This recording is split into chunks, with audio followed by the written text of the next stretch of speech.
People pay good money to see this movie. When they go out to a theater, they want cold sodas, hot popcorn, and no monsters in the projection booth. Everyone pretend podcasting isn't boring. Turn it off.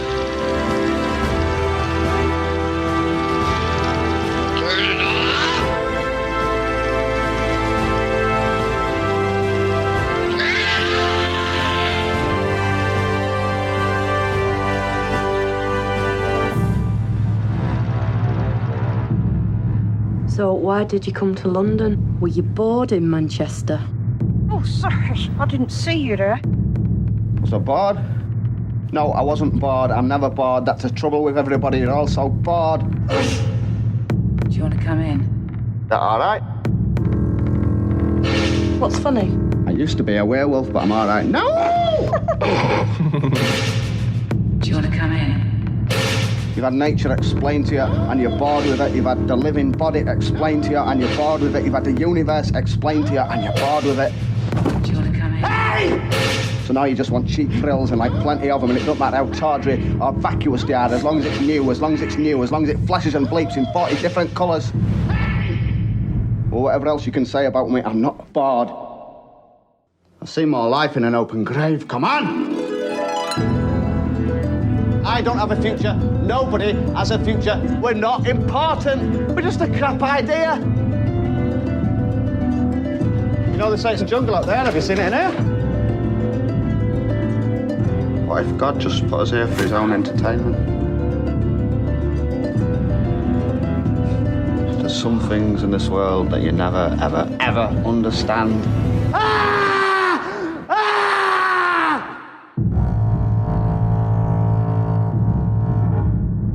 So how's it all going for you? It's a bit boring, actually.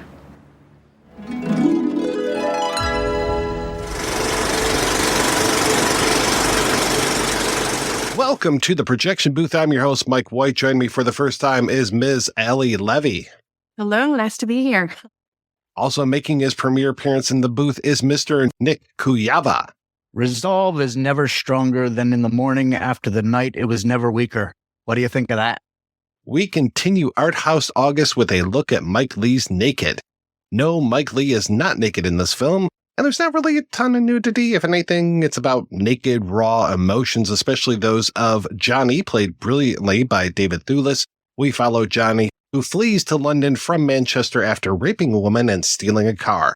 We also follow Jeremy, who's played by Greg Crutwell, an unrepentant bastard and interesting counterpoint to Johnny. I'm not sure if this film can be spoiled, but it really just needs to be experienced. So we're going to try our best to spoil it, though, so you have been warned. So, Ellie, when was the first time you saw Naked, and what did you think? I think I first saw it in high school. I probably read up about it somewhere in some now forgotten film site in the early 2000s, and I rented it on my own. And I really liked how enigmatic it was, but I also wasn't fully able to take it in, I don't think, as a teenager. Especially the character of Johnny. So it also might have been my very first Mike Leigh film, which didn't quite prepare me for the rest of his work, which is quite different because Naked is quite a lot darker and more nihilistic than a lot of his work. So this film scholar, Professor Nikolai Lübecker, has a concept called the feel-bad film. I don't know if you know this. And this like films that deadlock our desire for catharsis. And I really think that this film can be categorized as a feel-bad film. And watching it now was tough, again, but fascinating. Mike Leigh is definitely one of my favorite British directors, and he really has a knack for showcasing complex humanity and relationship dynamics, which I really love to see. So those are my first thoughts. And Nick, how about yourself? Actually, I was working in a bookstore at the time, and a coworker of mine kept quoting the film. She said, "You really, of all people, need to watch this film." She said, because a lot of the times when this character speaks, I feel like I'm listening to you. In retrospect, I'm not sure whether that was a compliment, but I did certainly take her advice and I rented it. It was a night that I was just settling in. I had a whole stack of movies and I had watched one already and I was like, okay, I'm going to go into this one. And you have that first opening scene and I'm like, well, what's going on here? And then, of course, the phone rings and all of a sudden, it was 11 o'clock at night, but I found myself on my own little Johnny adventure for the rest of that evening. But as soon as I got back home, I was like, I've got to see where this movie's going. I got in probably about 3:30 in the morning and immediately just went right back into it and just was intrigued the whole way through. Very fitting. Yes. I saw this one at the Detroit Film Theater back in 1993 or 94, whenever it actually was touring around the United States. And I had never seen a Mike Leigh film. I think this might be the only Mike Leigh film that I've seen other than the short that was on the Criterion version of this, the short and curlies. Otherwise, I knew the titles. He was a pretty big sensation, art house sensation in the 90s, late 80s, even going into the 2000s. So I know before we started recording, Nick was reading some of the titles of some of the other films that he's seen. I'm like, I've heard these titles. I know these titles, but I've never actually sat down and watched them. And I don't know why, because I can't say I enjoy Naked. I was actually dreading rewatching this one for the episode just because it is such a visceral film and it just kicks you in the gut. I had a friend, Mike Thompson, who's been on the show many times before. He took his wife to see this on a date. Not a good date movie. Not a good date movie. And they've been married for I don't know how many decades now, have 2 wonderful children, but they almost didn't make it after they saw Naked because they were just going at it. And this film, like you said, it's a feel-bad movie for sure. And what a way to start this film, in an alleyway with the camera just rushing up to this couple who's having sex, very rough sex, turns violent, turns into a rape. Next thing you know, this guy's running away, grabs a car, gets in, steals it, drives off, and that's how the credits start. Wow, what a way to start a movie. And it just plunges you right into this world. And we don't even see Johnny's face, David Thewlis' face, until I think he gets to London. The rest of it is shot from the back of his head. He's pretty blurred inside of the car. And once we get to know him, I can't say this enough, and I know I'm going to be saying it through this entire episode. This movie lives and dies by David Thewlis' performance, and he's fucking amazing. As soon as I saw this movie, then I went purposely to try and find anything else that he was in. Now, I had seen Life is Sweet before, and he had that small part in that. I was so like, I just need to know more about this guy after this performance. And I would say until he did the recent Fargo television series, I feel like there's never been another vehicle which spotlights just how incredible he can be. I feel like Naked and the Fargo show are like his top performances, in my opinion. And just, I always feel like there's so much of his potential in other films that just is not allowed to break through. I think it also owes a lot to the way Mike Leigh, his process, like what he let David Thewlis also do and his whole improvisation and this whole phase of working together and really collaborating, because that's how Mike Leigh works. He works like no one else, basically, which is really fascinating. He has this long process of finding his actors without a casting agent, just like purely because he finds something in them. And then I think letting them talk about a person they know, that's his like audition, and like trying to mimic who they are and getting a feel for them. And then just like months and months of just trying to whittle down like who this character is and basing it off of their own experiences, probably Mike Leigh's experience too. I think Johnny also has quite a bit of Mike Leigh in him, I would imagine. So I think it brings something very unique out of all the actors in his film, basically. As you said, like he's never been like this, but again, and never had the opportunity to really show himself like this again. So it's really sad because Thewlis is so amazing in this movie. And just like you, I was like, oh, what else has this guy been in? I got to see this. I think it was just a few years after this that the Island of Dr. Moreau, the ill-fated Island of Dr. Moreau was coming out. I was like, oh my God. Oh, this is going to be great. Val Kilmer, Marlon Brando, Fairuza Balk, David Thewlis. He's got nothing to do. You could cast a wooden pole in that movie, and that does the same job that David does in that film. Not criticizing him necessarily, but just he's never had the opportunity to be this amazing again. And he just gets shuttled into these movies. It's sad because I think most people these days would know him from either being Remus Lupin, and we'll talk about werewolves. So I think that's pretty funny that he's playing a werewolf in the Harry Potter films, or that horrific role as Sir Patrick in Wonder Woman, where he turns into, spoilers for Wonder Woman, where he turns into Ares with that fucking mustache. Oh man.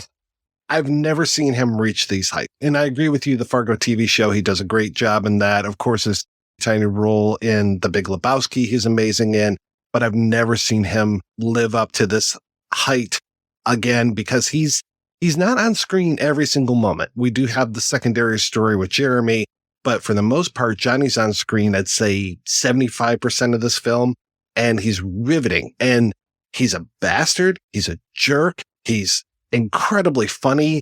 His turns of phrase are so incredibly quick.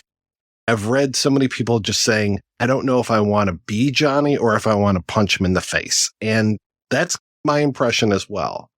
Be Johnny. Wow. That's revealing. That's what people. There's definitely elements of Johnny which I would love to have. Certainly, his wit, obviously, is just top notch. But here you've got, this is somebody you wouldn't necessarily just based off of first sight say, this is a charismatic individual. But as he's traveling through the film, he does have this charisma that just comes across to all these people that he encounters. I mean, he's able to weasel his way into people's homes and travel in their lives for, even just a few hours. And that's not something I would ever be able to do. So, I mean, there's aspects of this character which you're like, I wouldn't mind being that charismatic of an individual that I could pull something like this off. I mean, think how well you could, use that in your workplace. Just being able to manipulate things, to your liking if you have that sort of charisma.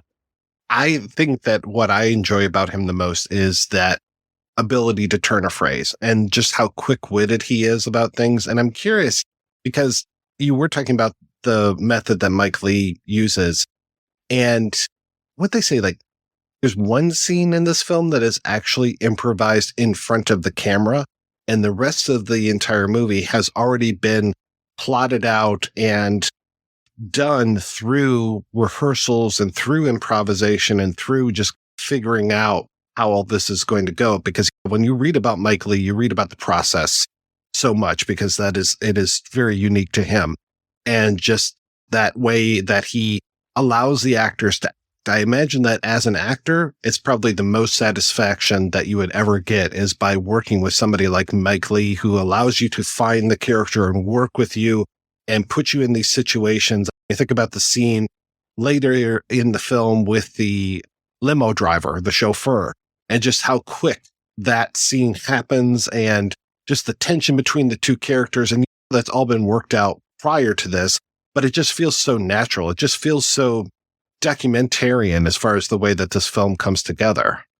I had read actually that during the rehearsals, the improvisations, that David Thewlis said he just had his entire floor of his house was just scattered with all these books, and that he was actually reading the Bible, and he was actually reading, about chaos theory, all these things that come up throughout the course of the movie.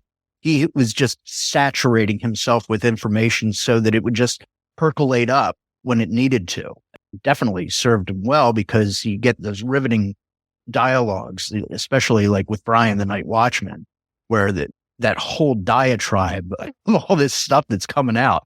And that's in no small part, I'm sure, to everything that he was absorbing at the time. Like what you said about it being a documentary or some part of it, I feel like that's one of Mike Leigh's sets him apart, as well as that I feel like he is focused on the external rather than the internal. So we don't really see characters, looking at the window wistfully and trying to get into their soul. It's really how they interact is what makes them up. So in a way, it's like this observational perspective, which in a way makes being in the midst of or being near and someone like Johnny for so long bearable, because we're not necessarily looking at what's happening through his eyes. That's at least how I saw it.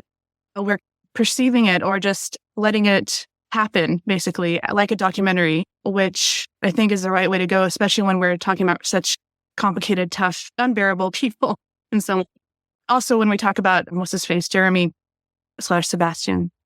I love how he's got the multiple names because you don't know who this guy is, what he is. He claims at one point to be a landlord, and I'm not even sure if I believe that. Which one is the one that's missing? Sandra, right? Sandra, the missing roommate who comes back at the end of the film. Sandra seems to be the only one who knows who he is, but she doesn't even know him for who he actually is. He introduces himself in one way, but she's looking at all these ideas going, who is this person? What is happening here? And they're under the impression that he's the landlord. I don't even know if that's true. Or maybe he's like a former boyfriend. I don't know what the story is. Just the way that he comes into this house, shows up there, and then terrorizes these people. With Jeremy, it almost feels like we're getting more into like funny games territory than the rest of the film. It's almost like a different movie inside of the movie. First to the names thing, I've always wondered about that as well. And even though still you don't know for certain, I think I read at some point that there was a thing in England where people would get properties under different names for legal reasons. So they would have several different identities within their property holdings. So that's where this whole Jeremy Sebastian kind of thing comes through. But I also got the impression definitely that he had some sort of dating history with Sandra, even whether it was just a single date or because any date you're going to go on with that guy is going to be burned in your brain for the rest of your life. So even if it was just a dinner, I'm sure she was here like, I know exactly who you are.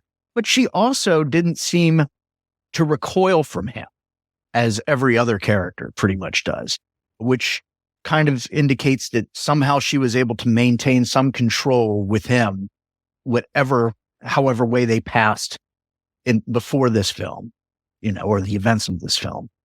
I do seem to remember that thing about the property stuff. I think Mike Leigh might have talked about that in the audio commentary as well. And that kind of makes sense. He feels so well-to-do. And this is 1993. It feels like we're a little north of the yuppie era, but it feels like he's the ultimate yuppie for me. The way that he enjoys the good life, getting the massage after he's working out, the restaurant that he goes to, the way that he switches women constantly, that he picks up the masseuse, takes her to dinner, doesn't find her interesting anymore, goes to the waitress, takes her home. Don't know what happens with her, but I'm sure it's not good. You see him in the car later on with another woman, and then he shows up at the apartment. And you're just like, wow, he is just moving from person to person, probably just ruining all of their lives. He drives a very sporty little car, probably cost a fortune. And just him and his confidence and walking around in those little black bikini briefs and not a care in the world. Hats off to this actor for just being exposed through so much of this film. The last third of the movie, he just wears these little briefs and that's all. And just struts around and that look of condescension on his face. And he just thinks that he's better than everybody else in the world. And they're just all there to be playthings. He just is playing with everybody. And the way that it's rough play. The way that he and Louise interact. Oh, that scene of her whipping him with her hair while he's laying down, that image was just burned into my brain all the way from 1993. And I just kept wondering, what was the context of that shot? You don't really get that much context. That's cut to her in bed with him, whipping him with her hair. And it just feels, oh, wow, he started some weird game before we even got here. And this is what he wants her to do. And she has no control. That's actually Sophie, not Louise. It's funny you bring up that from woman to woman and talking about with Sandra. I almost felt like that scene in the car with the very timid woman when he's just cursing to whoever on the phone in different languages and the bastards cost me $50,000 or whatever. I almost felt like she was so turned off by that, but she also seemed like she wasn't the waitress type or the masseuse type. It seems like he almost dates different types of women depending on things, like what sort of mood he has. And this woman that was in the car, he had to play a little nicer. But I feel like it didn't go so well for him. And then he probably thought about Sandra. And he's like, I'm going to drop in Sandra. Sandra and Sophie. But so I feel like he was like, I'm going to drop in on Sandra. And that's what brought him into these events.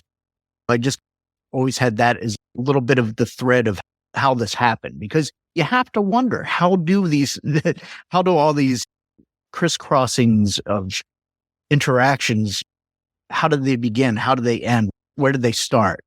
I also feel like there's also, his scenes are often intercut with Johnny's scenes, obviously, and in a way it lends to us comparing the two kind of despicable men. And that always made me feel uncomfortable in a way, because in a way it's showing this man is really bad, but Johnny is not so bad actually when you think about it. And I find that a little questionable, to say the least, because both of them are rapists. Just because we get to know Johnny better and he has different sides to him, potentially, if you want to look at it that way, it doesn't actually change that fact. I think that was absolutely intentional. I think that it was definitely, like, if you did not have a Jeremy and you just had a Johnny, you are going to be much harder on Johnny as a character because you don't have anybody else to make him look good. There's moments, at least with Johnny, where he almost seems sensitive and soft and almost caring. Like when he's taking Maggie around looking for Archie, and even when he's settling down with the waitress from the coffee shop for a little bit. And, you know, you can tell that he really fancies her in a way and is going to be softer than he was with Sophie when they first met. So having those little moments and then comparing them to Jeremy, who's just horrific every scene that he's in, there's not one speck of redemption in that character at all. And it's funny too, because there are times when they even frame Johnny out.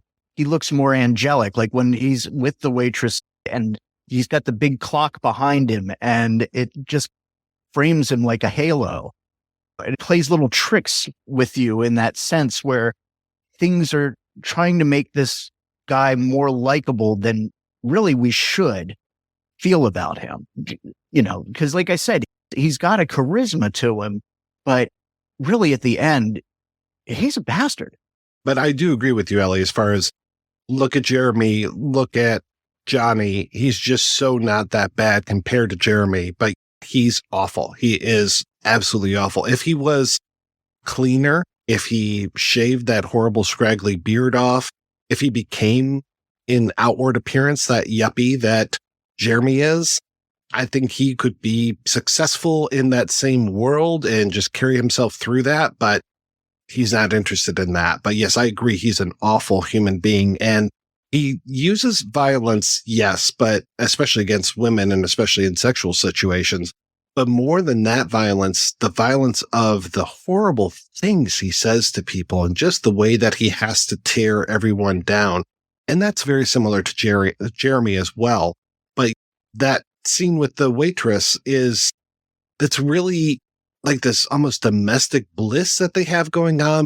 Something is going on with her, and she's a fascinating character. And the way that when he leaves, he has to just completely tear her down. And that whole thing about, I hope that when you're tucked up tonight all snug and warm underneath your tears, sodden fucking duvet and your ankle-length Emily Bronte winding sheet, that you spare a thought for me with my head in a puddle of cold dog's piss. And I hope that you dream about me. And I hope that you wake up screaming. And I hope that all your fucking children are born blind, bow-legged, hair-lipped, homeless hunchbacks. he always has to twist the knife, not physically, but verbally. Like the thing that he does with the woman across the way from Brian's building, and how he says that she reminds him of his mother. You know, that just hit her as hard as a slap across the face. But when he grabs her hair, and it feels like hair is a real big theme to this movie, because when he grabs her hair, that's like his move, his bedroom move. It really is. And stepping back again to when the waitress throws him out and how, he's not used to rejection. And that's where that outburst is coming from. He's like, I can't believe that I'm being cast out onto the street. So if you're going to cast me out, I'm going to give you something to remember me by. It's interesting, though, because his violence is strictly sexual violence within this film. He's never raising a hand against anybody in any other way. So his violent tendencies are always sexual. So in a situation like this where she's kicking him out, you're like, why is he putting his hands up against the wall and rubbing his head on her belly, which is almost tender, like her almost about ready to stroke his hair. And then she pulls it back and thinks the better of it. Is this way he's trying to manipulate the situation, thinking maybe she will take pity on me? Or is it just, it's almost like he gives himself some sort of code on how he behaves with this. He's not going to raise a hand to a woman, but in the context of sexual intercourse, he can justify, oh, it's just rough, instead of actually outwardly being violent. So in that case, his violence comes through in words. Interesting you said that you don't feel like she ever was rejected. I feel like in a way she goes around life feeling like a rejected person. Maybe not in this form, like with a woman, and it seems like all the women find him pretty irresistible in some way or another in this film. But I do feel like he knows what it's like to be on the margins. He also wants to be, he chooses to be in a way, right? Because he's obviously in some ways educated himself, either institutionally or just self-taught. And he would technically be able to be a worthwhile member of society, so to speak. But he is not. It's hard to say, at least for me. That's my perspective on it. I don't know if he's really lived life without feeling much rejection. Talking about the way that women interact with Johnny, I have to say that the one thing, there's a few things in this movie that ring a little false to me. And I don't know if it's via the Mike Leigh method or something else, but just you feel at times, like I was talking about the limo scene earlier, you feel at times like, okay, here's these two actors and they're going to now interact and we'll see how this plays out. And you get that a few times, like throughout this film, the whole thing is just, okay, here's these two people, these three people, these four people, how are they going to interact and what's this going to be like?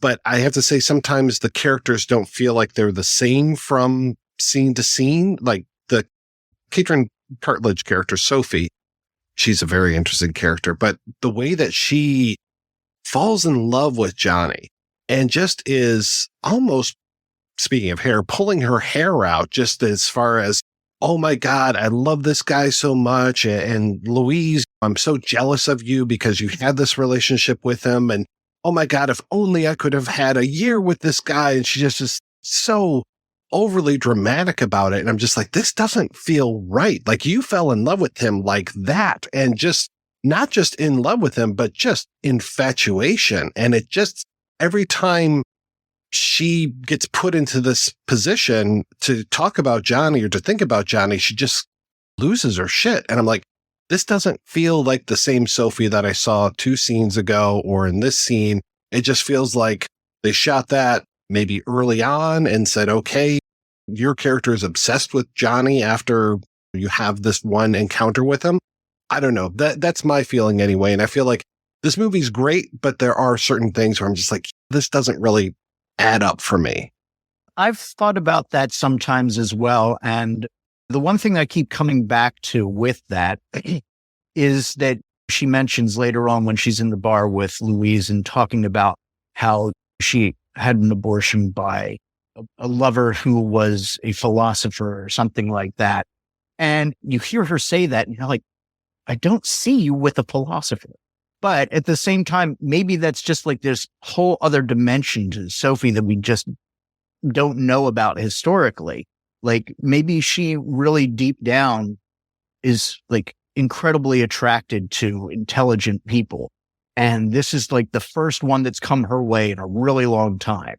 And that's what's making it for her. This is the moment I've been waiting for. And she falls head over heels because this is what she's built up in head to being what she's wanted all this time. And I feel like, though, if that's the case, then the entire movie kind of probably encapsulates everything that her life has been so far within that power realm, where it's like, I've with the intelligent person, but I lost the intelligent person. So I've just got these assholes who are going to be abusing me and using me for sex to the point where I just lose my shit because everything she's experienced has just happened to her in such a compressed amount of time. And that's like why she's like screaming and hitting Johnny at the end. You just don't know because he doesn't know what her life is. And especially what's happened to her in the past 24 hours, because he never bothers to find that out. And then she just loses it because it's like, I've just watched my entire life unfold over the past few days again, and it is shit. And I need to go. I don't even know where I'm going, but I got to go. It doesn't feel it's not like an empowering move, I guess, her move out. But she also like, where is she going to end up? Maybe a bit like Maggie or something. Hopefully not. But it's interesting with Sophie. I also was a little confused about the intensity right away. Just like, you were everything to me. But it does seem like she, unfortunately, did not have a lot going on currently in her life. And it seems like she really is like a desperate person, just needing anything and some connection to someone. And even though she's not really seeing Johnny for who he is, but she's seeing him for maybe the potential he holds for her or a way out of this life. So I think because obviously she doesn't know him. So it's all about like projection, right? And that's actually said between the two of them, where she's like, I love you. I know you. And he's, you don't know me. And she's built who he is up in her own head. So she's not even seeing him. She's seeing what he represents to her, whatever that is. And unfortunately, I've known people who are like that, not in my own personal relationships, but I've had roommates who have acted like Sophie has, where it's just, this is somebody that I just find so intriguing and I need to be with this person. And you're like, you went on one date with this person. Yes, calm down. In that sense, it's certainly possible, but it is a little problematic as far as for how the plot develops. I was very grateful for the scene with Sophie and, now I'm forgetting, Louise, where Sophie really does show a lot of, in a way, reflection about the situation and just like relationships and how you can't really please men this way or that way, and really has this clear-eyed, because she is actually quite clear-eyed the whole way through. It's a very interesting mix because she knows what's going on, but she also is in this pretend world at the same time. So it's very intriguing. When Jeremy pulls her onto the couch and she just gets that look of, here we go again. She knows. She's been down this road, unfortunately, before. And so it's with a life like that, and it's stated that she's on the dole and she's got nothing going on. And then all of a sudden you have this person come in and you're speaking with them and sharing an afternoon with them and feeling like maybe I have more than 2 brain cells to contribute to a conversation finally again. And she's just built it up. This is what it's all been for. Now I've got him. She gives it to Johnny as well as he gives it to her as far as the philosophy and the quick wit and all of that, which is surprising because I think there's something that as Americans, we probably miss in this film, which is the voices and the class distinctions and what the accents mean. Because obviously Jeremy's very posh and he has that accent, and we can tell that even as Americans, but what does the Mancunian accent bring to us? What does the way that Sophie talks like? What does that tell us? What's the way that Brian talks like? Everybody has their little thing. We've got a lot about Scottish people and Irish people. We've got Ewan Bremmer, and I can't remember the name of the actress that plays Maggie, but that whole thing about them being Scots is a big deal in this. And then all of these displaced people inside of London, this melting pot of all these different, I guess London is probably not a melting pot, especially with all of the things that have been going on in England lately. We don't like the outsiders, but we're okay with ourselves. But yet there's class distinctions between all of these different strata of accents and people. I am curious if the way Sophie talks in a very distinct way, and that's one of the things I really like about that actress. I recognize her voice more than I recognize her as a body. just to hear that voice, I'm like, oh, I've seen her before. I know this person. And I'm curious as far as what her accent brings to the table, as far as what her class is and what her background is. That's a good question. I certainly wouldn't consider it an upper level accent or even middle class. And that's funny too, because like outside of Jeremy, pretty much everybody's really like, if you're going to say anybody's even middle class in this, like the security guard's like the closest shot you've got to that. And I wouldn't even say that he's probably all that affluent. But so you've got all these people who are on the dole, who are working stiffs, but they all are showing greater intellect than you would necessarily expect if you just say somebody's lower class. And I think I really like that actually about this film, because you can't judge somebody's mental abilities based off of their social strata.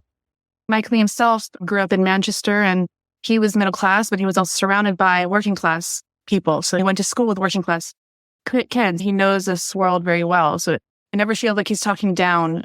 And I don't know what this means other than there's a lot of stairs in England, but this movie's filled with stairs. There are stairs everywhere. So much of everything that's shot at the apartment, I would say probably a third of it takes place on a stairwell. And then you get over to Brian, and Brian's my second favorite part of this film, or the second biggest memory, I should say, because the hair whipping is not a favorite part, but that was burned in my brain. The other stuff was just the entire Brian scene. And with that, I love how they start while he's on his little stairwell when they meet. He's sitting outside on the stoop, and so much of their big conversation starts in a stairwell, ends in a stairwell. And I don't know exactly what all of that is, but just if you watch this movie with stairs in mind, you're going to see him like crazy. Between that and the other thing I picked up on a lot was alliteration. There's so much alliteration in this, and I think that helps with the way that Johnny could just speak these lines and speak them so quickly, and he just latches on to a consonant sound and just like starts hitting it over and over again, and it's almost like poetry. It rhymes. No, it's almost like poetry the way that he speaks, which is wonderful to hear. And that's one reason why I can tolerate Johnny a lot more than I think I could otherwise. If he wasn't as well-spoken as he is, I would just be like, get away from this guy right now. He's awful. That's really, the dialogue is what keeps you riveted throughout it. Like, it's not the events even necessarily that are happening. It's how the dialogue that happens in the course of the events. That's what makes that's what makes you want to continue to watch it.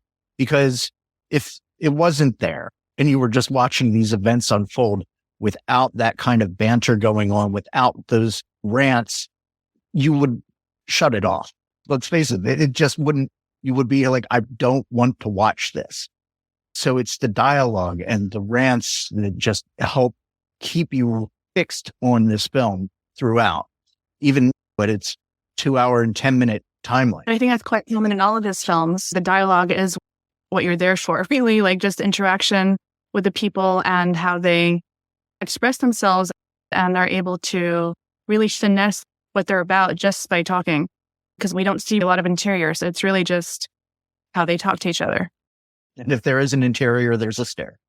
And the way that he talks with Ewan Bremmer, he's talking and Bremmer is just not getting it. He's not hearing him because he's just monologuing and telling these stories and just giving all these quips and doing all this stuff while Bremmer is there looking for Maggie. And Bremmer is just like, who is this weird guy? And he eventually starts to tag along. I wrote in my notes at one point that Johnny is like a dark shadow, the way that he follows people along, because he's following Ewan Bremmer's character. He's following Brian throughout the building. He's following the waitress as she goes home. He's just, I don't want to say he's a puppy because he's not. To me, he's that dark shadow. And I think Jeremy's the shadow version of Johnny, but he's the dark version. Johnny is a dark presence, and I don't want to use the N word. I don't want to say that he's nihilistic, but I think that's as close to Brian gets pretty darn close to calling him a nihilist. And I think that there are a lot of nihilistic aspects of Johnny, but I think more than anything, he's obsessed with the apocalypse, and he will use things like Nostradamus, like Book of Revelation, spinning all of these things together to try to come up with this very apocalyptic vision of the world and that everything is going to end. No matter what he's talking about, he seems to lean towards that and just bring things to the bad. Even when he's talking about the butterfly theory and chaos theory and the butterfly effect, it's always something happens here and then something bad happens over there. Interesting you bring up the whole nihilistic aspect of this, because the one thing that I've done in some of my viewings of this movie is just playing devil's advocate and saying, what if Johnny's dying? What if all of this is so much of his motivation and so much of his reaction is because he's actually dying? He gets that coughing jag when he's reading, the chaos theory, which of course lends itself to the butterfly just flapped its wings somewhere comment. Also, when he's with the woman from the window, you don't want to fuck me or you're going to catch something cruel. And like his reaction even to seeing the skull and crossbones on her shoulder, like it's taken aback by that. Who's this? How dare you remind me again that I'm not in control and that I'm going to die? And I'm just like, I'm sorry, I have to like this whole notion. I follow it sometimes and thinking, is this where this misogyny is coming from?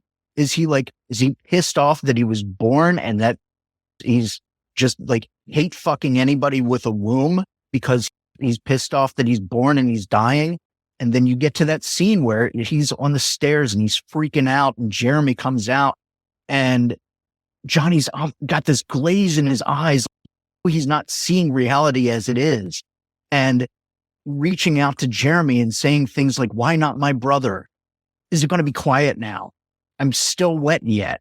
Almost sounds like somebody who's seeing Jeremy and thinking, is this the angel who's come to take me? And then when he reaches out to him and he pulls back and it's just jolted back into this reality.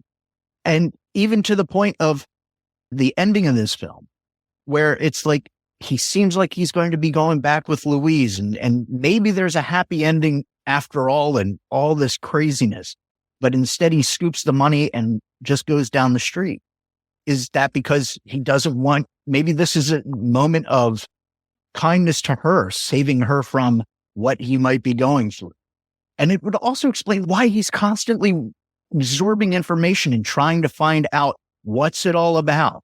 And then he loses his books. And as soon as he says, it doesn't matter how many books you read, there's just some things you're never, ever going to understand. And then pretty much the next scene with him in it, he loses those books. He's losing his ability to try and understand through the written word.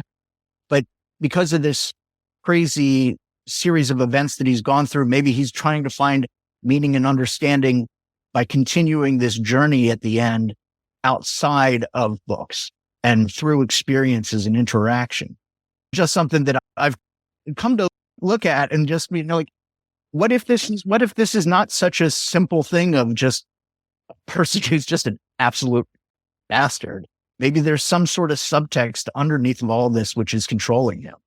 I really like what you're saying there, especially because one of the early scenes of Johnny when he's going up the stairs in order to see, I think, Sophie, he starts to walk up and he almost falls down and he's just like, oh, bloody hell. And then he moves back up the stairs. I'm like, oh, that was weird. That was an odd thing to happen. And why even keep that in the movie other than that fitting with your theory? And I really like that. I see that as just, he's just chilling. God, I can't believe I'm going to have to go through this. I slept with her once. Or I can't believe that I've got to go and suffer checking out this room so that I have someplace to be right now, kind of things. And then he goes up and he's just cruel and gets out of there and goes right on back down again. I really like this theory. I think when you say he's doing a kindness to Louise, like he's doing a kindness either way, whether he's dying or just get away from me. So it makes sense what you're saying. I just feel like he has this relentlessness about, usually people are so witty and educated. They want a reaction. They're there also to be impressed by me. And this guy doesn't care. He just does he's the same with everyone. And that's quite fascinating. What is this urge? He wants to shake people up. And don't you see things the way I do? But also he doesn't actually want to connect with people. So it's just like push and pull thing the whole time. It's really, he's quite an enigma. It's really quite sad too. You're talking about like how a lot of times he's just talking at people. He was talking at Archie. All of it's going over his head. Times he talks to Sophie and be like, did you get that? And she'll be like, of course I got it. But you don't really get it because you're not really listening. So he just pretty much through most of the film just talks at people. Oh God, like the guy hanging the posters. That guy barely says a word and is so tired of hearing Johnny that he eventually just kicks his ass. But the one person he does have a dialogue with is Brian. And it's, again, sad that it's like the only time he has a dialogue with somebody, it's with another man instead of with a woman, really. But I'm also wondering whether it's because he saw a bit of himself in Brian in the fact of, here's this guy and he's got this stack of books. Maybe he's trying to find answers too. But once Brian starts talking about the future, his gleeful occupation with the future, then it's just, no, gloves off. I'm going to knock you down and I'm going to tell you how there is no future. And I'm going to not let you ever think that positively ever again. And which then you get the next day when they're in that cafe and Brian says, don't waste your life. And he's like, what? He almost took that as an insult, it seemed. And again, that kind of makes me feel like I don't have a life. I'm not going to have one. Now, whether that's just his apocalyptic view or whether there's an actual medical thing going on with him, that's all to interpretation, of course. That thing with Brian. So Brian, the stuff with Brian, I absolutely love. Like I said, that could be a movie unto itself. It's just these two guys doing the back and forth and sharing their philosophies. And it feels like there's almost a moment for people when we meet them to share their philosophies. Things like Jeremy talking about how he's going to commit suicide when he's 40. If he's still alive when he's 40, he's going to commit suicide because he doesn't want to get old. He doesn't want to be in that future, the future that Brian keeps talking about. And then Brian just being obsessed with that. And then Brian also wanting to be alone. Like this whole idea of him being secluded in this massive office building where he's guarding the space. And I love that whole thing about what happens if they come in and steal the space, you're out of a job. And the way that he has to go around and record his movements inside of the building with that little device and how he calls that device his boss. And just that he, is on a regulated schedule. He has to go around 23 times every hour and swipe these things in order to keep that job, in order to show that he was at a certain place at a certain time and have it recorded for all history. And just, I love that he has this whole thing with living in that future. He wants to move away and go to that isolated cabin that's right on the side of the sea. Looks like something out of Emily Bronte or something. And then how we've got that one round window in the building and the way that he walks to that round window with Johnny in tow, following him like his little dark shadow, gets to that window. And then we see what he's looking at and that it's funny. There's a couple of Hitchcock references in this movie. There's one about don't dress up like your mother and stab me in the shower that happens with the waitress.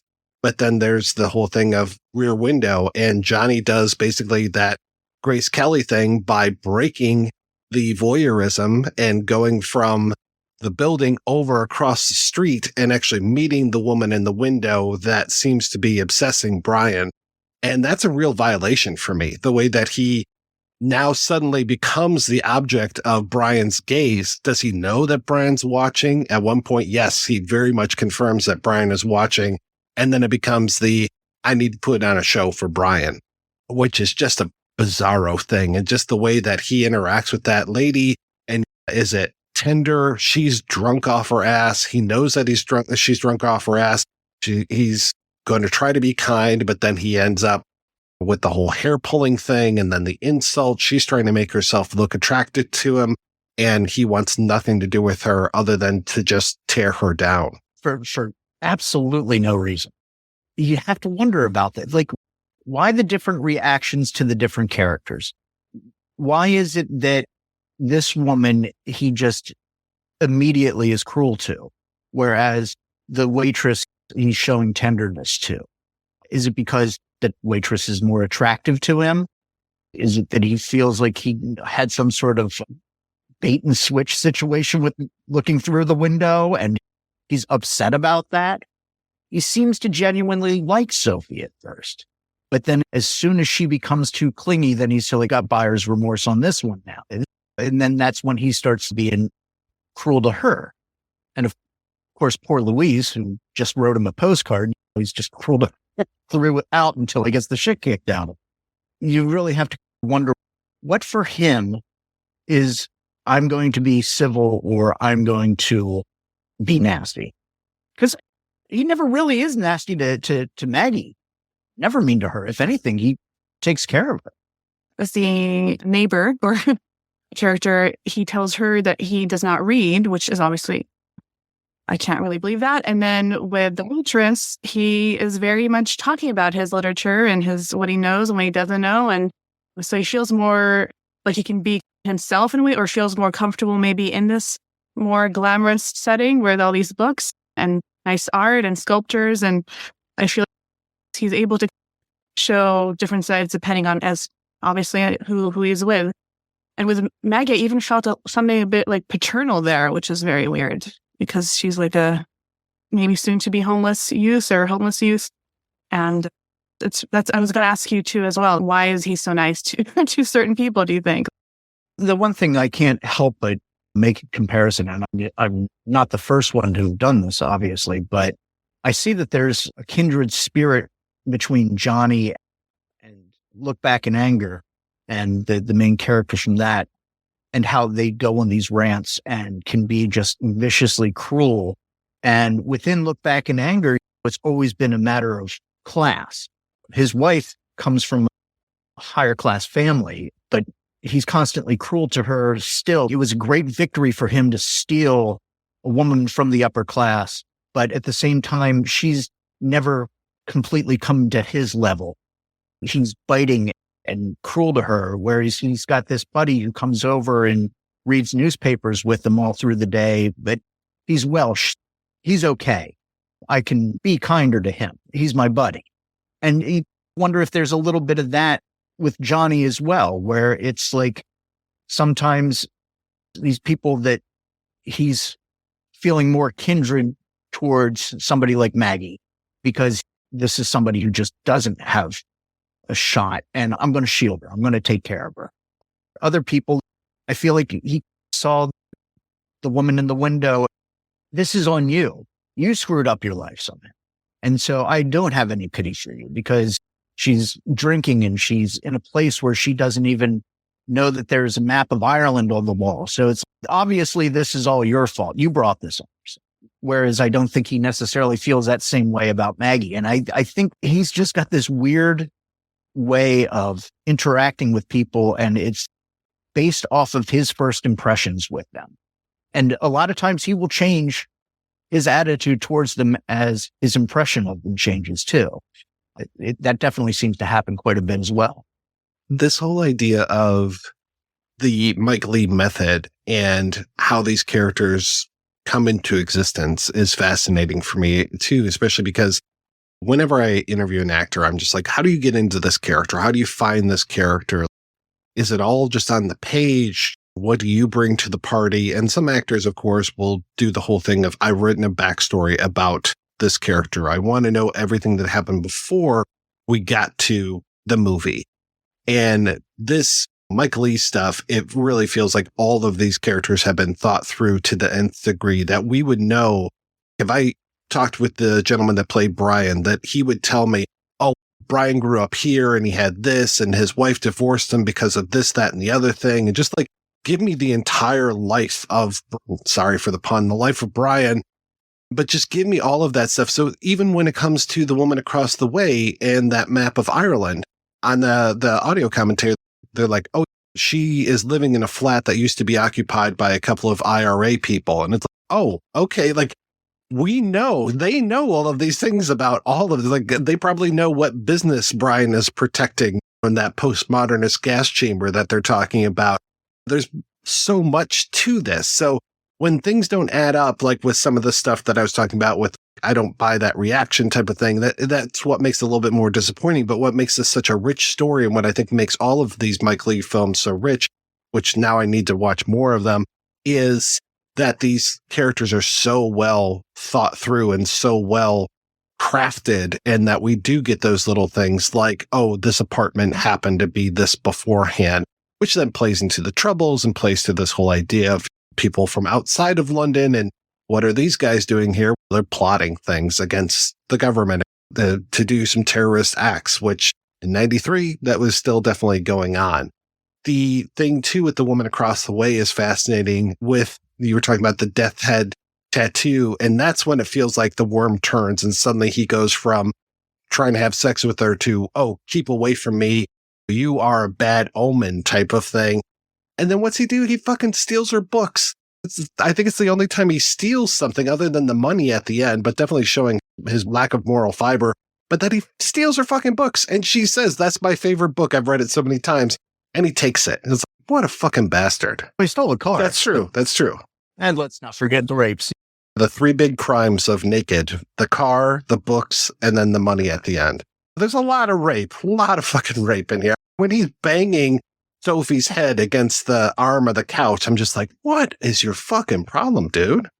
That one almost is more troubling to me than Jeremy when he raped Sophie, because it's just like, you could just be breaking her skull open the way you're doing this. It's like, that one hits me harder just because I feel like this is crazy how you're doing this right now. There's a lot of rough scenes in this movie. There's no doubt about that.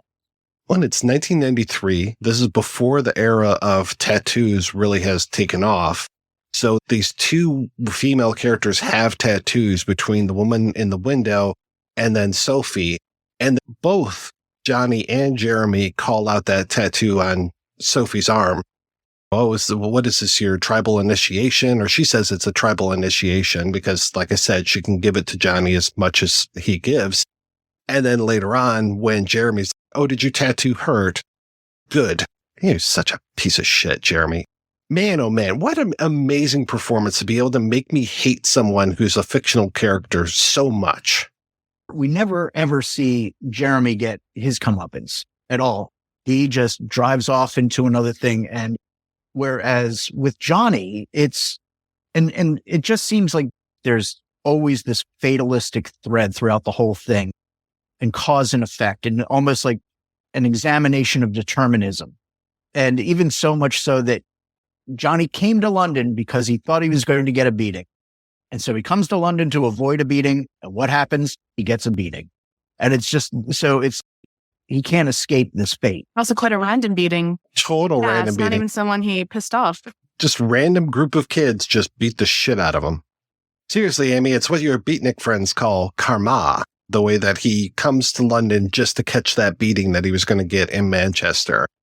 That there is that follow through, that he does see this as almost a cosmic punishment, and it's well deserved. And him running away at the end, or hopping or limping, however you want to put that, away from the apartment where so much of this has taken place, or row house, I should say, and just the beautiful sunrise that's going on, and him limping down the middle of the street, just trying to run away as quickly as he can from everything. Because there's no reason why he's running. It's not like Louise is going to chase after him for this money.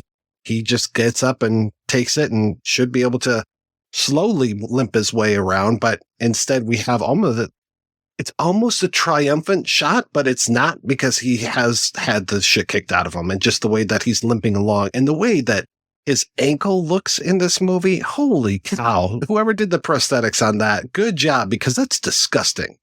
But once again, this is the classist in me, but it's just, once again, the rich fucker gets away with everything, has no comeuppance at all. Johnny, he's lower class, so, he's going to get the shit kicked out. As rough of a movie as this is, it's always been, like, ever since I've seen it, it's always been within my top 10, just because The performance is amazing, and I really just find it riveting. And so many of the scenes are just shot so well. And even the score, that just the cello and that harp, not since the Marx Brothers has a harp been used so well in film. It's just amazing. It just has so many great elements. But I've never seen it on the big screen. And the time when it was coming around on the revival at my local movie theater, 2 weeks before that, I broke my ankle. And so I was, sadly, no, at least that would have been a better story. But so it was just like, that's a little ironic that this movie that I've never seen on the big screen, which was something that I used to make an annual viewing of. I finally get the chance to see it on the big screen, and I can't do it because I've broken my ankle. So would you say it's your favorite Mike Leigh film? Absolutely. Yes, definitely. I think I'd seen Life is Sweet before. And so when this film was recommended to me, I was dubious because I didn't think that film necessarily would be my kind of, like, it wasn't exactly my kind of film. But then, of course, after I watched this one, then I started delving into a little bit of the back catalog. And it is such a radically different film than every single other film that he's ever done. And honestly, to me, that's probably why it's my favorite. All of his other films at least have some note of optimism at the end. Whereas this one, going back to your feel bad movie idea, you get to that last scene and he's hobbling down the street and he's just framed by that street, and you see the house behind, and he's just limping along, and the camera's getting further and further away from him because he can't keep up. And then you get to that final chord and it just cuts to black, and you're just like, what's going to happen next? There's no resolution. Makes you keep thinking about it afterwards too. There is no resolution to this at all for any of these characters, except for maybe Sandra. She's had her bath and she's tidied the house, and she'll go back to work as a nurse. Everything's just so open-ended, but it leaves you just with so much to digest. There's so much that happens in such a limited period.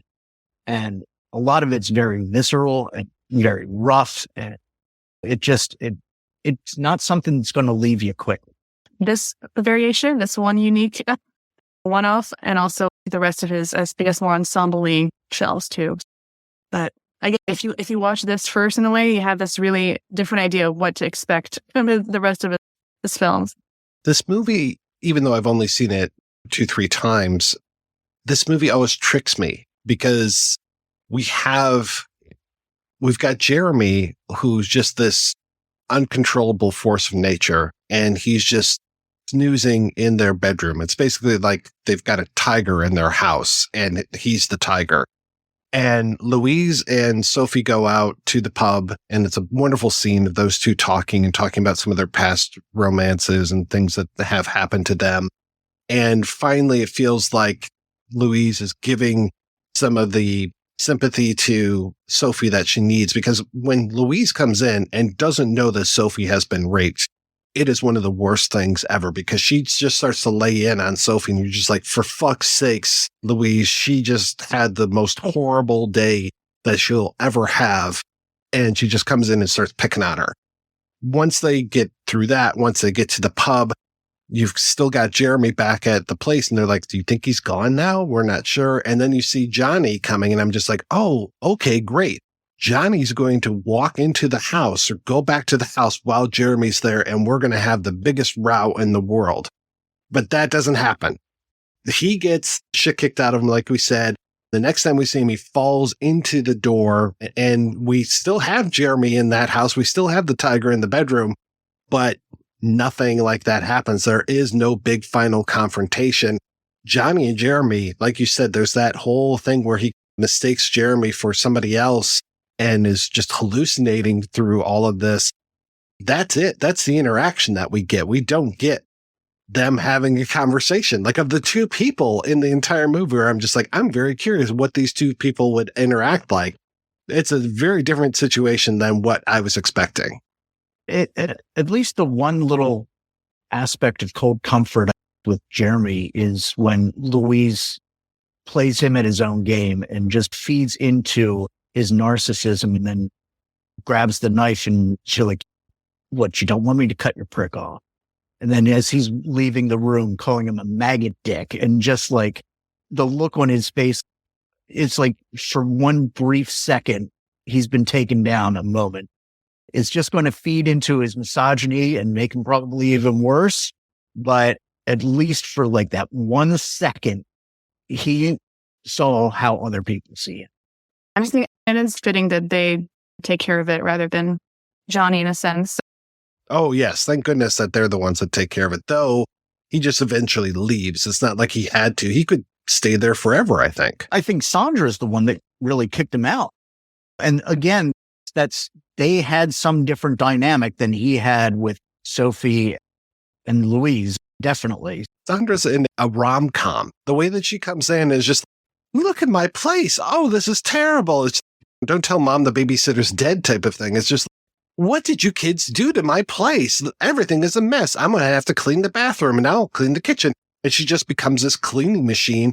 And again, doesn't understand what's going on. I just talked about the way that Louise reacts to Sophie. And now it's the way that Sandra acts when she comes in. She's just like, what kind of crazy antics have you guys been getting up to? Who's this strange man in my bed? I'm so upset because he's got his dirty boots on my bed. And I'm just like, wow, you are not reading the room whatsoever. And it's almost funny the way she comes in and does that. And other times it's very frustrating. And it's just an interesting dynamic to have in this movie, this character who just drops in at the end. And she is the one that eventually solves the problem, not with violence, but just, hey, get out of here type of thing. And it's her appearance in this movie is not something I was expecting. I didn't expect to see Sandra come back and to have her be this type of character. It's completely by design as well. You've gone through so much rough stuff that you just needed something to break it up with a little bit of levity, and the fact that she can't finish a sentence and is a completely different character than anybody else that we've seen in this entire thing. Like, she's the one person in this whole film who probably has a happy little life in a way. Everybody else has got their misery and their darkness.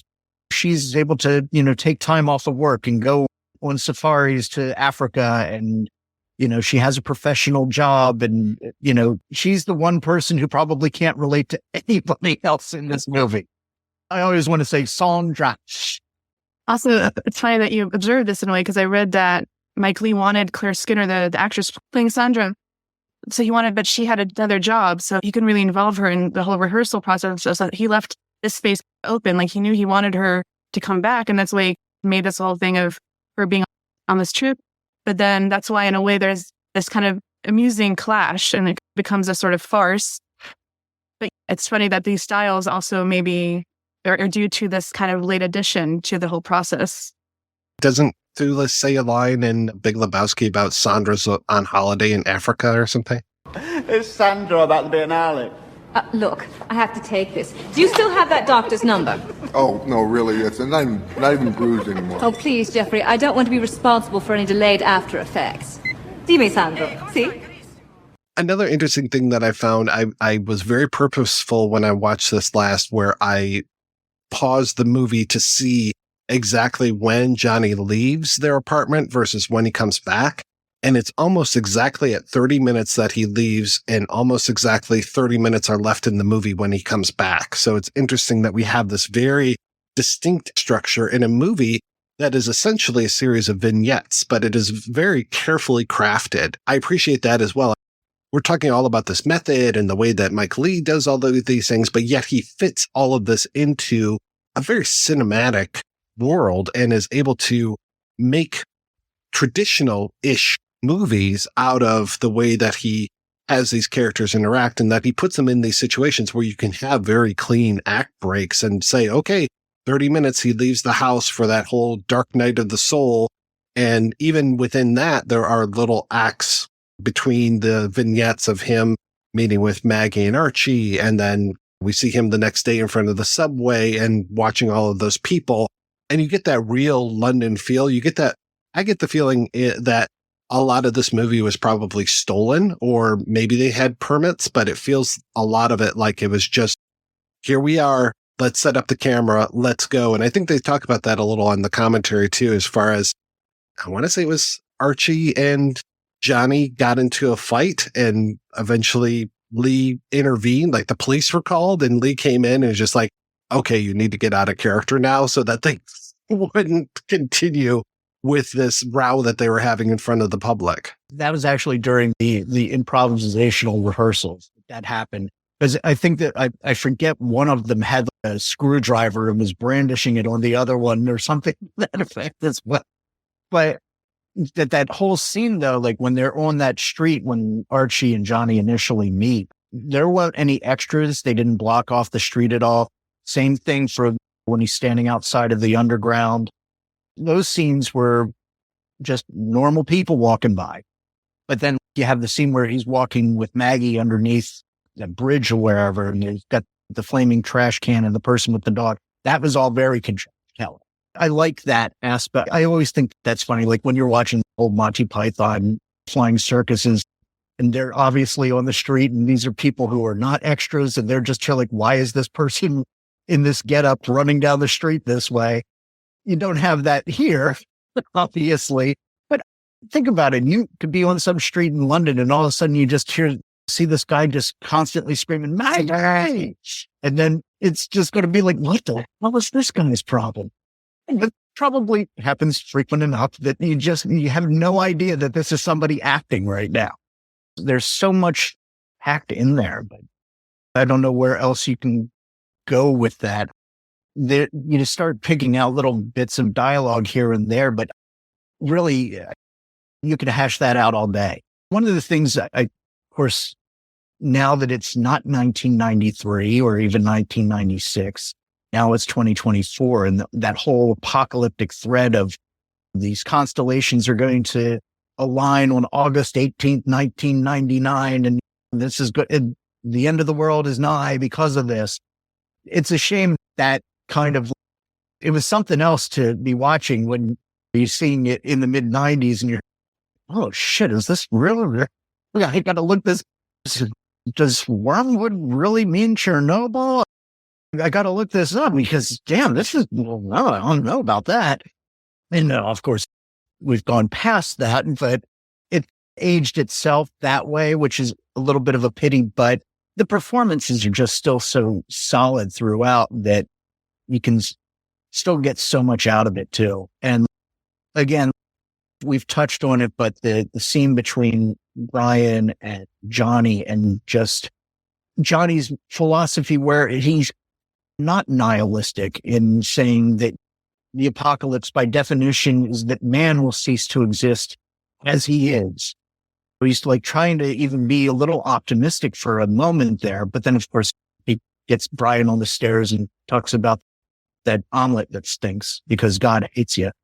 And there are so many lines that you could talk about, but really anybody who's listening to this and who hasn't seen the movie, those lines are delights that you find by watching it. You could have a whole discussion just about the guy who's putting up the posters and where they start, where they end. The therapy posters and that it's the band called Therapy is interesting. And then when he comes back by and somebody else has already plastered something over it, and then he plasters the canceled over what somebody plastered over his thing, it's just, oh, okay. And first off, Therapy's canceled, maybe, but just that they use Therapy as the name of as the band. And I realized they're a real band. I recognized that album art. And that was always something I found very fascinating about London is the use of those posters and the way that those posters, because people just come by and they post and then they post again, then they post again. And you're looking at inches. It's like an archaeological dig with all of these inches of posters that are just stuck there. They would do the same thing at the University of Michigan. There are these big concrete pillars where people would put up all of their posters and it would just get thicker and thicker. But their solution was to come along with flamethrowers and just burn them off. And I don't think that they're doing that in London. No, We don't need London's burning for real. But no, we've had that once already. We don't need it again. You were talking about it not being so apocalyptic anymore, not relevant. I do feel like watching it also now in 2024.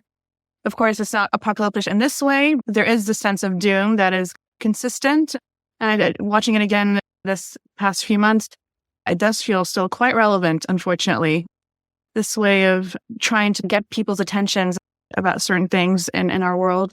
One thing I guess I wanted to mention just about starting, this is way back the way the film starts, but for me at least being introduced to Johnny in this way, this very violent way, also creates this tension throughout the whole film. What is he capable of doing? So no matter who he's interacting with, I'm always feeling so tense.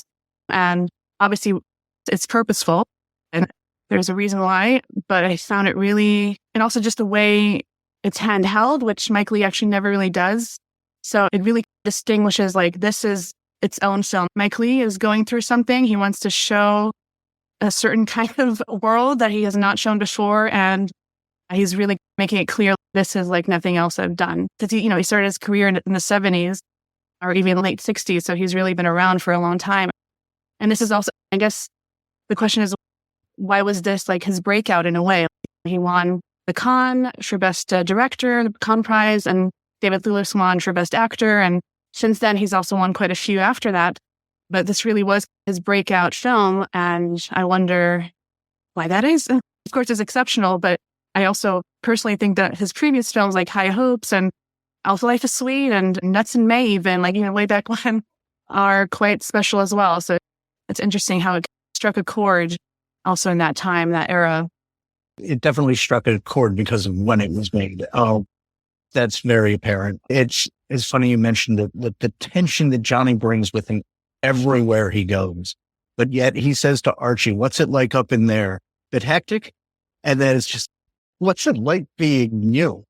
That's just casting that shadow, like you're saying, like throughout every life that he touches. Force of nature. This one was distributed by Fine Line here in the States back in 93.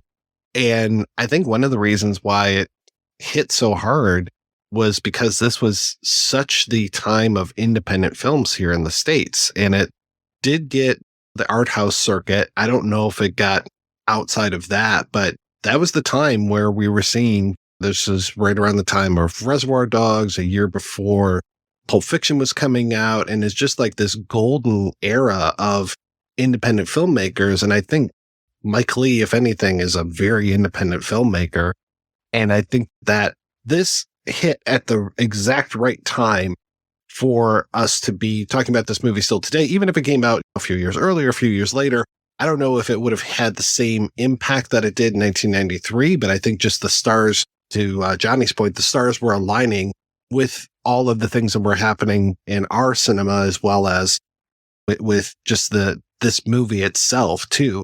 And it is such a, because like I said, I take it back as far as not seeing any other Mike Leigh. I think I started to watch Topsy Turvy. I don't know why I never made it all the way through that, but I was like, oh, this is the same guy that did Naked? What the fuck?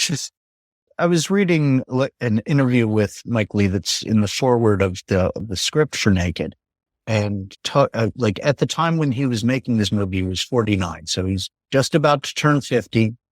And he had been making films since the 60s and the 70s. And he even talks about the attitude that when I was a young adult in the 60s, we had all this optimism. And we felt like by the time I would get to the point where I was 50 years old, we would all be living a lot better and the world would have changed for the better. And he said, instead, we got this. And that's where he projected himself into Johnny, that disappointment and that frustration of where the world has gone instead of where he thought it was going to go. So I think that's another reason why it just was that movie for him at that time, because he was at that point in his life versus where he had been as a younger man and where the state of the world had gone and how he was so disappointed. When you just take that one line of the interview and then throw it against how Johnny acts, you can see where he's projected himself into Johnny as far as that just disappointment with humanity. And I think that's as good of a place that I can sum up and finish this discussion as any. All right, we're going to take a break and play a preview for next week's show right after these brief messages. À quelle organisation appartenez-vous? Je ne vois pas de quoi vous voulez parler. Vous savez ce que vous risquez? Je ne veux pas courir. Police! Vous êtes recherché par toutes les polices. Faut en unifier le commandement, les entraîner. Le premier avion est pour vous. Regardez-le, c'est lui qui vous a vendu. Faut l'étrangler. Les dettes se paieront. S'ils vous prennent, vous serez bien obligé de vous remplacer.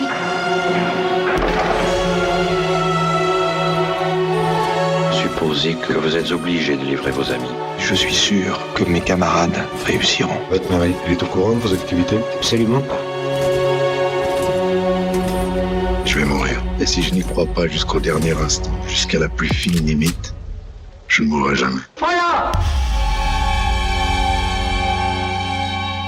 That's right. We are wrapping up Art House August with a look at Jean-Pierre Melville's Army of Shadows. Until then, I want to thank my co-hosts, Ellie and Nick. Nick, what's been keeping you busy lately, sir?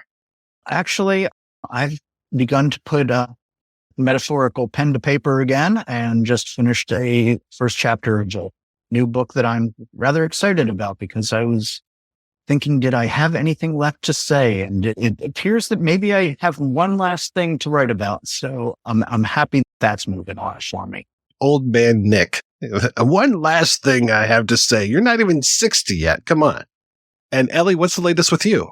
So I have my own film podcast called Somebody's Watching, which you can find on Instagram and Spotify and any place else you listen to podcasts.